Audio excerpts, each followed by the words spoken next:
अस्सलामुअलैकुम। ऐसे यूके के पॉडकास्ट में खुशामदीद। मेरा नाम है शर्मीन यासीन और मैं इस पॉडकास्ट को होस्ट कर रही हूँ। ऐसे यूके स्टडी एडवाइज़र पाकिस्तान की पहली मल्टीनेशनल कंपनी है जो कि वर्ल्ड वाइड स्टूडेंट्स की रिक्रूटमेंट पे काम कर रही है। ऐसे यूके की मार्केटिंग टीम ने ये इनिशिएटिव लिया है जिसमें हम स्टूडेंट को अवेयरनेस देंगे और हम ये बताएंगे कि किस तरह से स्टूडेंट्स स्कैम से बच सकते हैं और किस तरह से यूनिवर्सिटीज़ में अप्लाई किया जाए, इसकी डेडलाइंस क्या हैं और कौन कौन से इंटेक्स आजकल यूनिवर्सिटीज़ में अप्लाई किए। आज की इस एपिसोड में हमारे साथ मौजूद हैं ऐसे यूके से हुमा गुल जो कि इस फील्ड में काफ़ी अरसे से काम कर रही हैं। आइए उनको खुशामदीद कहते हैं। कैसी हैं मिस आप? मैं बिल्कुल ठीक हूँ शर्मीन, आप कैसी हैं? Thank you so much for inviting me. I am good अल्हम्दुलिल्लाह। और मिस आप हमें बताएं कि ऐसे यूके क्या है, इसका मिशन क्या है और ये किस तरह से स्टूडेंट्स को हेल्प आउट करता है?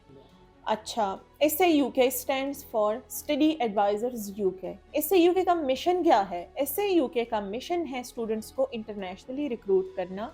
डिफरेंट कंट्रीज़ में यूएसए हो गया, यूएई हो गया और इसके अलावा यूके है, यूरोपियन कंट्रीज़ हैं। मिस अगले क्वेश्चन की तरफ चलते हैं। आप काइंडली हमें ये बताएं कि ऐसे यूके की क्या क्या सर्विसेज हैं जो वो अपने स्टूडेंट्स को प्रोवाइड करते हैं? ऐसे यूके की सर्विसेज में आता है, जो फर्स्ट स्टेप है वो है काउंसलिंग का। हम स्टूडेंट्स की काउंसलिंग करते हैं। उसके बाद जब वो मुतमईन हो जाते हैं कि मैंने यहाँ से प्रोसीड करवाना है, कौन सी यूनिवर्सिटी जाना है, कौन सा प्रोग्राम कंट्री सेलेक्ट करना है, तो वहाँ से उससे एप्लीकेशन सबमिशन होती है। एप्लीकेशन सबमिशन के बाद उसका जो बाकी का प्रोसेस है वो स्टार्ट हो जाता है। जैसे कि डॉक्यूमेंटेशन है, डॉक्यूमेंट्स कंप्लीट हो जाए, जिसमें इंग्लिश लैंग्वेज का टेस्ट भी आ जाता है अगर स्टूडेंट ने ना किया हो तो।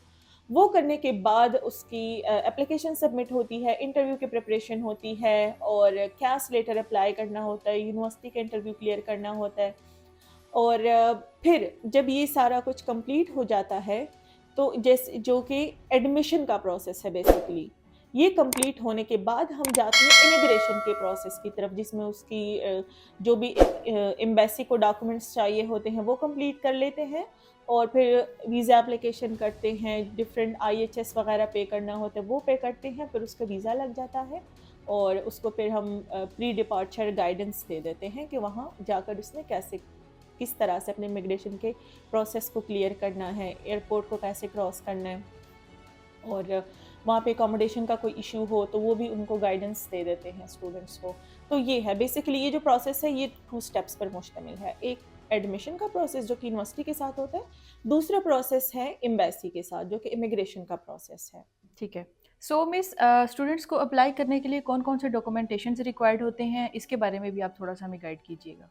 डॉक्यूमेंट्स जो एप्लीकेशन की स्टेज पर स्टूडेंट्स को रिक्वायर होते हैं, वो सबसे पहले उनके एजुकेशनल डॉक्यूमेंट्स हैं, जिसमें उनकी ट्रांसक्रिप्ट्स और सर्टिफिकेट्स या डिग्रीज आ जाती है, ये तो मस्ट है। इसके बाद पासपोर्ट ज़रूरी है, स्टूडेंट के पास पासपोर्ट बना हुआ होना चाहिए जिसमें कम अज़ कम 2 साल हो एक्सपायर होने में। वैसे अगर फ्रेश बना हो तो बहुत अच्छी बात है। सीवी स्टूडेंट की बनी हुई होनी चाहिए। इसके अलावा मिस अभी जो स्टूडेंट्स जो भी जिन्होंने अपने एग्ज़ाम्स दिए हैं और इनकी ट्रांसक्रिप्ट अभी नहीं उनको रिसीव हुई, तो उनके लिए क्या प्रोसीजर है कि वो अपने इस टाइम को किस तरह से यूटिलाइज़ कर सकते हैं? हाँ, बिल्कुल वो इस टाइम को यूटिलाइज़ कर सकते हैं। अगर कोई भी स्टूडेंट जिसने एग्ज़ाम दिया हो अभी और उसके पास फ़र्ज़ करें हम ये कंसिडर कर लेते हैं कि उसके पास ट्रांसक्रिप्ट भी नहीं है। लेकिन अगर उसके पास पासपोर्ट है तो वो अपने इंग्लिश लैंग्वेज टेस्ट की तैयारी शुरू करे। वो अपना टेस्ट दे दें क्योंकि टेस्ट पासपोर्ट के बेस पे होता है, डिग्री वग़ैरह की उसमें ज़रूरत नहीं होती। तो वो अपना टेस्ट दे सकता है। फिर जब इस दौरान उसकी ट्रांसक्रिप्ट आ जाती है, ट्रांसक्रिप्ट आने के बाद वो कम से कम एप्लीकेशन अपनी सबमिट कर सकता है। वो यूनिवर्सिटी को अपनी एप्लीकेशन सबमिट करें। डिग्री की इस स्टेज पर ज़रूरत नहीं होती।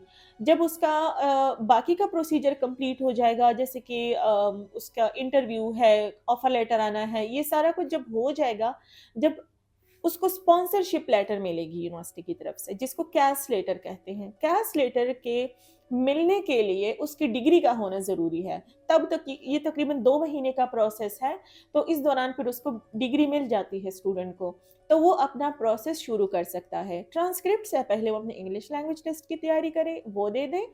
ट्रांसक्रिप्ट के बाद और डिग्री से पहले वो अपनी एप्लीकेशन और बाकी का प्रोसीजर करे। डिग्री आने के बाद वो अपने कैस लेटर के लिए अप्लाई कर सकता है।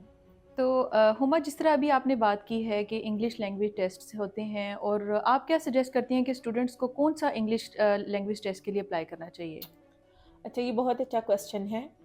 क्योंकि स्टूडेंट इस मामले में बहुत कंफ्यूज होते हैं कि हमें कौन सा टेस्ट करना चाहिए। तो जो मेरी तरफ से सजेशन है, बेस्ट सजेशन तो ये है कि वो या आइल्स करे या पीटीई करे या टफल करे, क्योंकि ये तीनों टेस्ट वाइडली एक्सेप्टेबल है और दुनिया की हर कंट्री में एक्सेप्ट हो सकते हैं। हाँ, फिर कुछ ऐसे टेस्ट है जो क्योंकि ये तीनों जो टेस्ट हैं ये थोड़े से टफ है स्टूडेंट्स के लिए, और English as a third language हमारे स्टूडेंट्स के लिए भी थोड़ी सी चैलेंजिंग होती है ये चीज़।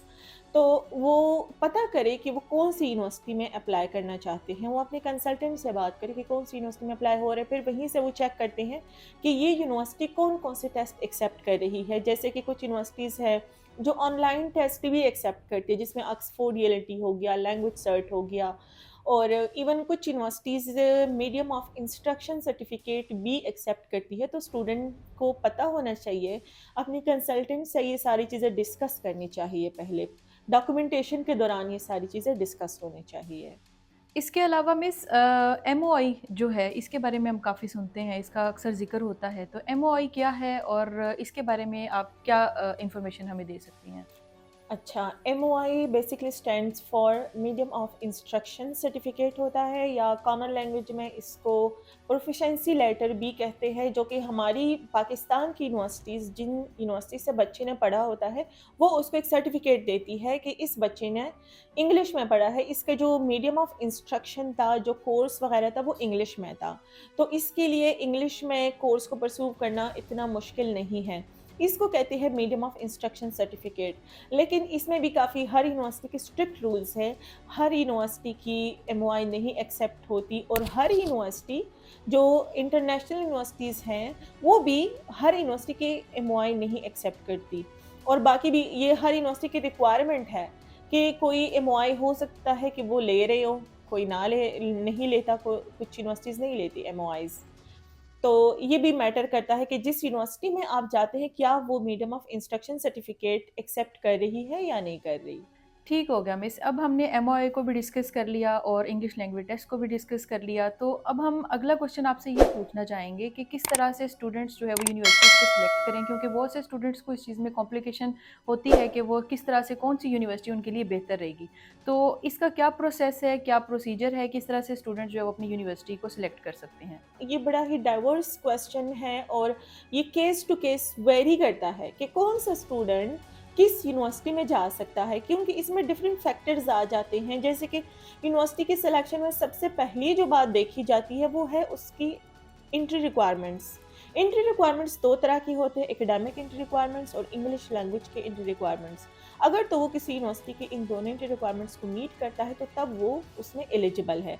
एलिजिबिलिटी चेक करने के बाद हम स्टूडेंट से पूछते हैं कि आपकी अब इसमें ये कोर्सेज अवेलेबल है, क्या आप इन कोर्सेज में इंटरेस्टेड हैं या नहीं है। अगर तो स्टूडेंट की प्रोफाइल मैच करती है और उन कोर्सेज में इंटरेस्टेड है, तो फिर हम उसको सजेस्ट कर लेते हैं। एक और पॉइंट आ जाता है बजट का, कि बिल्कुल, बिल्कुल। क्या वो उस यूनिवर्सिटी के बजट को भी मीट कर सकता है या नहीं कर सकता। एक और चीज़ आ जाती है जिसमें लोकेशन आ जाती है, क्योंकि स्टूडेंट्स की कुछ रिक्वायरमेंट्स भी होती है कि मैंने लंदन जाना है या मैनचेस्टर जाना है या हडर्सफील्ड जाना है, तो फिर वो यूनिवर्सिटी वहाँ से नियरेस्ट है या नहीं है, क्योंकि अक्सर लोगों के रिश्तेदार होते हैं, फ्रेंड्स होते हैं जिनके करीब हो जाना चाहते हैं। तो ये सारी चीज़ें देखनी पड़ती है, उसके बाद हम किसी भी स्टूडेंट को यूनिवर्सिटी सजेस्ट कर सकते हैं। तो हुमा, अभी जिस तरह आपने बात की है बजट की, और ये बहुत ही मोस्ट कॉमन क्वेश्चन आता है, स्टूडेंट्स अक्सर ये पूछते हैं कि क्या आप फिर बजट के हवाले से उनको सपोर्ट करते हैं, या किस तरीके से आप स्टूडेंट को इस हवाले से जो है वो इन्फॉर्मेशन प्रोवाइड करते हैं? ठीक है, ये भी अच्छा क्वेश्चन है, और स्टूडेंट के लिए इस क्वेश्चन में बहुत फ़ायदा भी हो सकता है। वो ये है कि अनलाइक अदर कंपनीज, SAUK अपने स्टूडेंट्स को अपनी तरफ से भी स्कॉलरशिप देता है, और उसके लिए डिफरेंट डॉक्यूमेंट्स कंप्लीशन के हवाले से भी हमने अपने स्टूडेंट्स के लिए कुछ फैसिलिटीज़ रखी हुई है, जो कि मैं चाहती हूँ कि मैं स्टूडेंट्स को बताऊँ, और ये जानना उनका हक है कि जहाँ से वो फ़ायदा उठा सकते हैं वो ज़रूर उठाएं। ये इनिशिएटिव स्टूडेंट्स के लिए ही है। हमारा एक प्रोजेक्ट है ग्रेजुएट्स के नाम से, उसमें हम स्टूडेंट्स को स्कॉलरशिप ऑफ़र करते हैं। और उसके बाद हाँ, एक और इस ग्रेजुएट्स में एक और हमारा है मिनी प्रोजेक्ट, आप उसको प्रोजेक्ट है कह लें। आपका, प्रोजेक्ट है। जी, वो है इंग्लिश लैंग्वेज टेस्ट में सपोर्ट का। जितने भी स्टूडेंट्स इंग्लिश लैंग्वेज टेस्ट करते हैं वो जो उनकी बुकिंग फ़ीस होती है, वो एसएयू के ग्रेजुएट्स के स्टूडेंट्स को प्रोजेक्ट के थ्रू उनको ज़बरदस्त। वापस रिटर्न करती है, उनकी फ़ीस। और इसके अलावा इंग्लिश लैंग्वेज टेस्ट की प्रिपरेशन एसएयूके की तरफ से बिल्कुल फ्री ऑफ कॉस्ट है। तो जितने स्टूडेंट्स होते हैं वो इंग्लिश लैंग्वेज टेस्ट के लिए एकेडमीज़ जाते हैं, 30-40 हज़ार फ़ीस देते हैं। तो ये चीज़ अगर वो एसएयूके आते हैं तो बिल्कुल इनको ये भी बचत हो जाती है कि एक तो टेस्ट उनका फ्री में बुक हो जाता है और दूसरी बात उनकी प्रिपरेशन भी बिल्कुल फ्री ऑफ कॉस्ट हो जाती है। तो ये जो बैंड्स का कम आना या टेस्ट का विदहेल्ड हो जाना, इन मसाइल से भी बच्चे बच जाते हैं। इसके अलावा एक और बहुत कॉमन कंसर्न आता है स्टूडेंट से, जो कि अपनी जॉब के रिलेटेड पूछना चाहते हैं कि क्या वो डिग्री की ड्यूरेशन में जॉब कर सकते हैं? हाँ, बिल्कुल डिग्री के दौरान स्टूडेंट्स जॉब कर सकते हैं। 20 आवर्स पर वीक उनको जॉब अलाउड है। इसके अलावा जो हमारे स्टूडेंट्स हैं वो डेली वेजेस पे भी काम करते हैं जिसमें वो अपनी अच्छी अर्निंग कर लेते हैं। जो 20 आवर्स है उसके अलावा। और जब उनकी डिग्री कंप्लीट हो जाती है, उसके बाद भी उनको 2 साल का ग्रेजुएट रूट वीज़ा मिलता है जिसको पीएसडब्ल्यू या पोस्ट स्टडी वर्क परमिट भी कहते हैं। तो उनको ये भी मिलता है। 1 साल की डिग्री, अगर मास्टर्स का स्टूडेंट है 1 साल की डिग्री और 2 साल का पीएसडब्ल्यू, तो 3 साल तक वो उस कंट्री में आराम से रह सकते हैं और अच्छी अर्निंग भी कर सकते हैं और अपना पोर्टफोलियो भी बिल्ड कर सकते हैं अच्छे तरीके से। इसके अलावा जिस तरह आपके नाम में आता है स्टडी एडवाइज़र यूके, तो आपका यूके के बारे में क्या ख़्याल है, और यूके ही क्यों आप ज़्यादा जो है वो स्टूडेंट्स को सजेस्ट करते हैं? ये भी एक मोस्ट इम्पॉर्टेंट क्वेश्चन है आजकल, क्योंकि यूके की रिक्रूटमेंट आजकल ओपन है। यूके का वीज़ा तकरीबन 99% वीज़ा यूके का लग रहा है और स्पेशली मास्टर्स के लिए तो कोई मसला नहीं है। ग्रेजुएट्स यूजी के स्टूडेंट्स के लिए थोड़े से मसाइल है, लेकिन इतनी भी नहीं है अगर आपकी प्रोफाइल स्ट्रॉन्ग हो तो। बाकी जितनी भी कंट्रीज़ हैं, एक अगर आप यूरोपियन कंट्रीज़ की तरफ जाते हैं तो बहुत ज़्यादा आपको अपॉइंटमेंट के लिए वेट करना पड़ता है, जिसकी वजह से स्टडी गैप स्टूडेंट्स के ज़्यादा हो जाते हैं। फिर यूएसए की भी थोड़े से जो थोड़ा-सा क्राइटेरिया है इमिग्रेशन का वो टफ़ है। इसके अलावा ऑस्ट्रेलिया तो आजकल पाकिस्तानियों को बहुत मुश्किल से वीज़ा दे रहा है। तो मुझे लगता है कि आजकल के जो हालात चल रहे हैं, उसमें स्टूडेंट्स के लिए यूके एक बेहतरीन ऑप्शन है। बेहतरीन ऑप्शन है, ठीक हो गया। मिस, इसके अलावा आप स्टूडेंट को क्या एडवाइस देना चाहती हैं अपने बिहाफ़ पे, या अपने तौर पे आप क्या स्टूडेंट को एडवाइस करती हैं? मैं स्टूडेंट्स को यही एडवाइस करूँगी कि अगर आपने अपने अपने लिए कोई कंसल्टेंट चूज़ करना है तो उसके बारे में रिसर्च करें प्रॉपर्ली, और रिसर्च के दौरान अगर आपके सामने एसएयू के आ जाएँ तो एसएयू के बारे में ज़रूर रिसर्च करें, इनके रिव्यूज़ पढ़ें। हमारे स्टूडेंट्स से अगर आप सोशल मीडिया पे हैं तो उनसे बात करें, उनसे कॉन्टैक्ट करें। ऑलमोस्ट सारे हमारे स्टूडेंट्स सोशल बिल्कुल, मीडिया पे हैं और बिल्कुल। हमारे नेटवर्क के साथ बहुत अच्छे से कनेक्टेड है। सारे हमारे स्टूडेंट्स, हम अपने स्टूडेंट्स को जोड़ के रखते हैं अपने साथ। तो क्योंकि ये बात नहीं है कि यहाँ पे कोई फेक काम हुआ है या कोई इस तरह की चीज़ें हुई है कि स्टूडेंट्स हमसे नाराज़ हैं। अल्हम्दुलिल्लाह हमारे सारे स्टूडेंट्स बड़े हैप्पी स्टूडेंट्स हैं और वो हमारे साथ जुड़े रहते हैं। तो ज़रूर एसएयूके के स्टूडेंट्स के साथ आप बात करें, उनसे डिस्कशन करें और उसके बाद आप एसएयूके को चूज़ करें ताकि आप इन सारे जो मैंने आपको फैसिलिटीज़ बताई हैं उनसे फ़ायदा उठा सकें। मेरी इन्फॉर्मेशन के अकॉर्डिंग आपका जो हेड ऑफ़िस है वो आई गेस मैनचेस्टर में है, तो स्टूडेंट को वो किस तरह से फैसिलिटेट कर सकता है? जी, बिल्कुल, हमारा हेड ऑफ़िस मैनचेस्टर में है और सिर्फ़ मैनचेस्टर में नहीं बल्कि हमारा एक ऑफ़िस लंदन में भी है, और इस बात का स्टूडेंट्स को बहुत फ़ायदा होता है। हमारे स्टूडेंट्स वहाँ जाते हैं, कोई भी उनको कोई लीगल इश्यू आता है। ठीक हो गया। तो हुमा, अब आप हमें ये बताएँ कि आप स्टूडेंट को क्या मैसेज देना चाहती हैं? मैं स्टूडेंट को ये मैसेज देना चाहती हूँ कि जब भी आप अपनी कंसल्टेंट को चूज़ करें, चाहे वो एसएयू के हो, प्रोबेबली वैसे एसएयू के होना चाहिए, लेकिन अगर एसएयू के ना भी हो तो उनके बारे में रिसर्च करें। और जब आप रिसर्च करते हैं तो आपको अपने कंसल्टेंट के बारे में ऑलमोस्ट हर चीज़ पता चल जाती है। वेबसाइट्स पे जाके सोशल प्लेटफ़ॉर्म्स को चेक करें, रिव्यूज़ को चेक करें। हाँ, अगर आप एसएयू के बारे में रिसर्च करना चाहते हैं, हमारा वेबसाइट आप विज़िट कर सकते हैं, हमारे सोशल मीडिया प्लेटफ़ॉर्म्स को आप चेक कर सकते हैं। हमारे जितने भी स्टूडेंट्स हैं, most of the students, 90% students हमारे साथ सोशल मीडिया के थ्रू अब भी कनेक्टेड हैं, उनके रिव्यूज़ पढ़ सकते हैं। अगर आप चाहते हैं कि आप उनसे बात करें प्रोसेस के हवाले से, उनका प्रोसेस कैसे हुआ और उनका कैसा एक्सपीरियंस रहा एसएयू की टीम्स के साथ। इसके अलावा जो स्टूडेंट्स हैं वो किस तरह से आपको कॉन्टैक्ट कर सकते हैं, या किस तरह से आपको अप्रोच कर सकते हैं? अच्छा, स्टूडेंट हमें विज़िट भी कर सकते हैं और फ़ोन के थ्रू भी कॉन्टैक्ट कर सकते हैं। जैसे मैंने बताया कि सोशल मीडिया पे हमारी प्रेज़ेंस काफ़ी अच्छी है, तो वहाँ से भी हमारी टीम के नंबर्स ले सकते हैं ऑनलाइन कॉन्टैक्ट के लिए या सोशल मीडिया के थ्रू। और अगर वो विज़िट करना चाहते हैं तो हमारा ऑफ़िस जो है एक मुल्तान में है, उसके बाद लाहौर में 2 ऑफ़िसेज़ हैं, फिर फैसलाबाद में, गुजरांवाला में, सरगोदा में, चकवाल में।